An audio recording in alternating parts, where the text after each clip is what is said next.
this is the first video of the bamboo basket,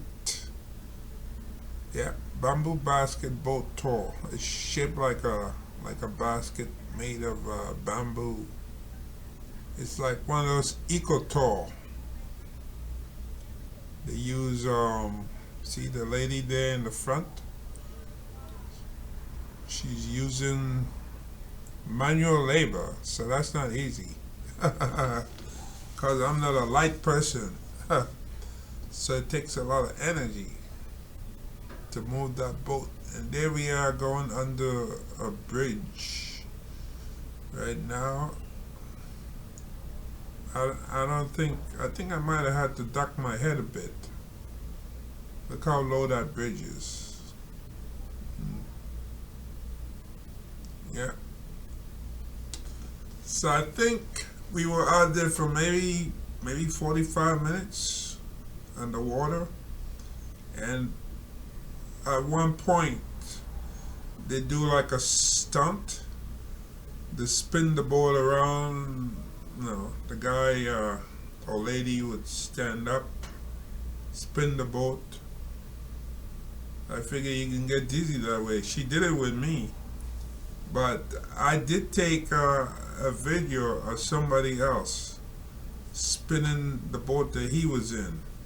So I hope it comes out, because I haven't really reviewed all these videos I took so many videos that it takes me a while to go through them. So I've been busy editing.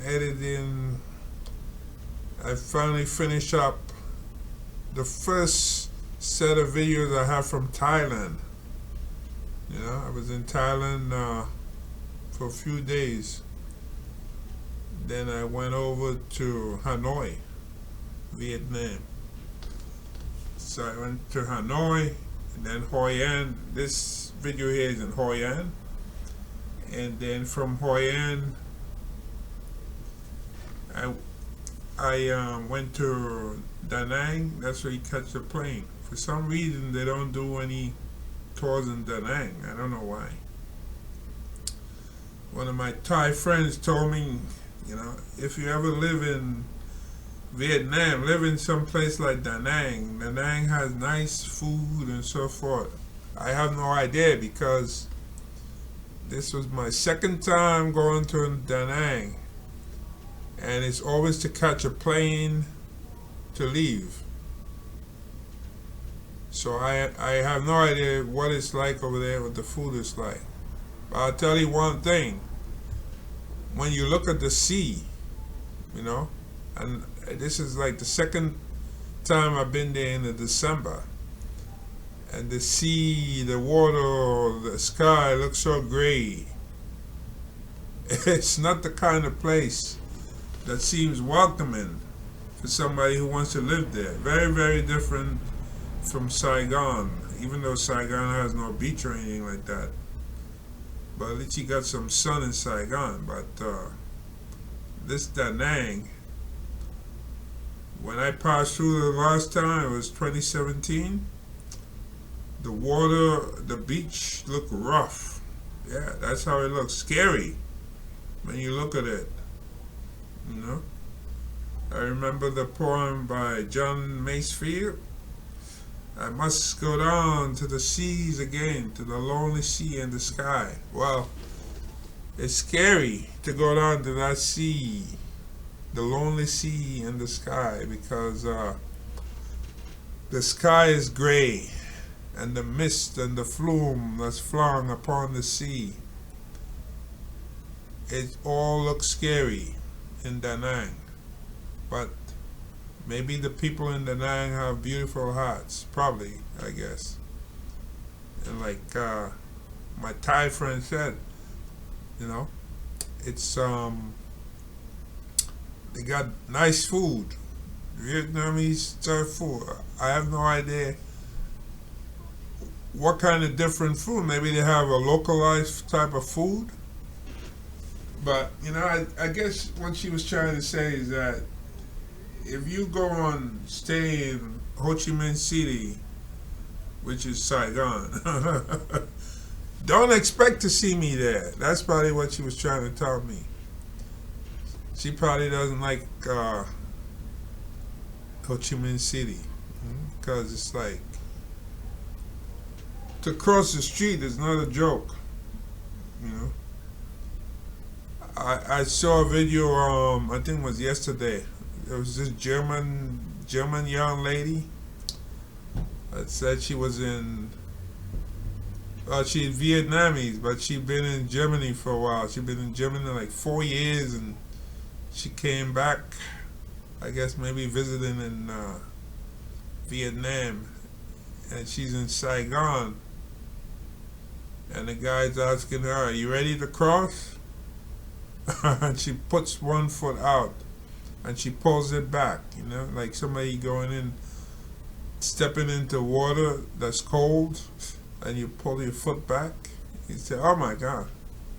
Yeah, and the reason for that is that she's scared to cross the street, because if you haven't done it in a while,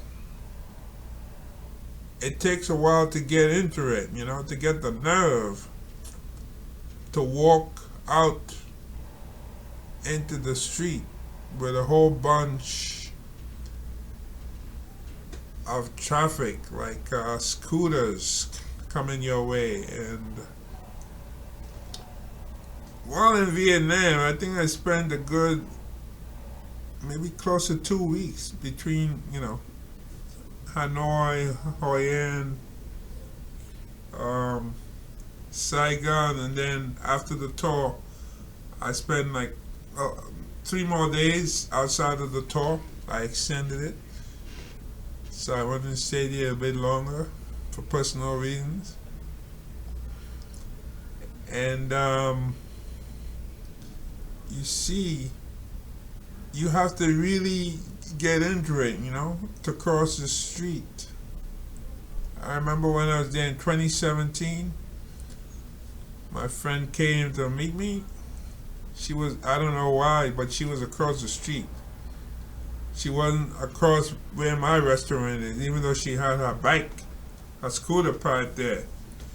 And she's waving at me, and she's telling me, "Over here, across." And there's like a sea of scooters coming.